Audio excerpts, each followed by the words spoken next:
गरीबी हटाओ देश बचाओ, एक नारा जिसने देश की राजनीति को हिला दिया और सिर्फ 13 दिन में पाकिस्तान को तोड़कर बांग्लादेश बना दिया गया। राजस्थान के पोखरान में न्यूक्लियर धमाका किया जाता है और CIA जैसे ब्रांच को भी उल्लू बना दिया जाता है। यहाँ तक कि ग्रीन रिवॉल्यूशन लाकर भूखे भारत का ताना देने वालों को मुंह तोड़ जवाब दिया जाता है। दोस्तों, आज हम बात करेंगे उस आयरन लेडी की जो अपने विजन और हिम्मत से देश की तकदीर बदल देती है। अगर कहा जाए कि उसके बिना भारत की राजनीति अधूरी है तो गलत नहीं होगा। जी हाँ दोस्तों, भारत की राजनीति में अपना सिक्का चमकाने वाली प्राइम मिनिस्टर इंदिरा गांधी।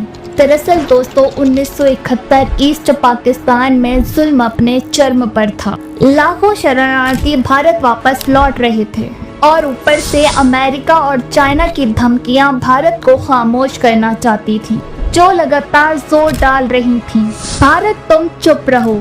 लेकिन दोस्तों, भारत की आयरन लेडी उनकी धमकियों से डरने वाली नहीं थी और वो खुलेआम कहती है अगर देश की सीमाएं तोड़ी जाएंगी तो भारत खामोश नहीं बैठेगा। और दोस्तों, जैसा कहा वैसा ही हुआ। सिर्फ 13 दिन की लड़ाई के बाद 16 दिसंबर 1971 पाकिस्तान को ढाका में सरेंडर करना पड़ा और इसी के बाद बांग्लादेश एक नया देश बनकर उभरता है। लेकिन दोस्तों, अब जरा वापस चलते हैं 1971 के इलेक्शन की तरफ।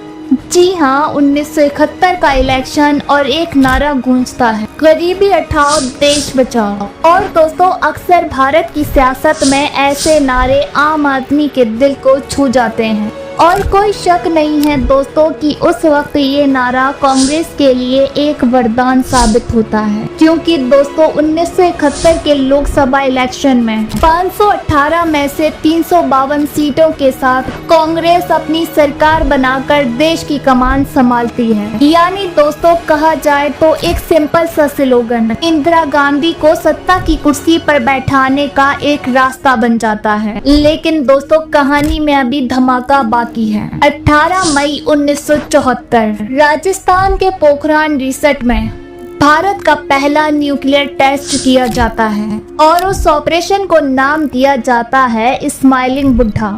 जी हाँ दोस्तों, लेकिन ये धमाका इतना सीक्रेट रखा जाता है कि CIA के सैटेलाइट होने के बावजूद उन्हें इस कारनामे की भनक तक नहीं होती है। यानी दोस्तों, उस वक्त एक औरत दुनिया को क्लियर मैसेज देती है और कहती है कि भारत किसी के सहारे से नहीं बल्कि अपनी सुरक्षा खुद करेगा। लेकिन दोस्तों, देश को सिर्फ सुरक्षा नहीं बल्कि जिंदा रहने के लिए रोटी भी चाहिए होती है। सोचिए दोस्तों, सालों से जिस देश के लोग अंग्रेजों के सड़े गले गेहूं खाने पर मजबूर हुए, उस वक्त पंजाब और हरियाणा जैसे शहरों में ग्रीन रिवॉल्यूशन लाकर भूखे भारत का ताना देने वालों को इंदिरा सरकार मुंह तोड़ जवाब देती है। मगर सोचिए दोस्तों, जो औरत पाकिस्तान को तोड़ देती है, अपने विजन और स्ट्रेटेजी से देश की राजनीति को हिला देती है। लेकिन क्या आज आपको राहुल गांधी की पॉलिटिक्स को देखकर लगता है क्या उनमें भी अपनी दादी की लीडरशिप जैसी झलक है? और अगर आप कांग्रेस की लीडरशिप से सहमत हैं तो इस वीडियो को जरूर शेयर कीजिए, हमें सपोर्ट कीजिए और चैनल को सब्सक्राइब करके बेल आइकन के बटन को जरूर दबा दीजिए।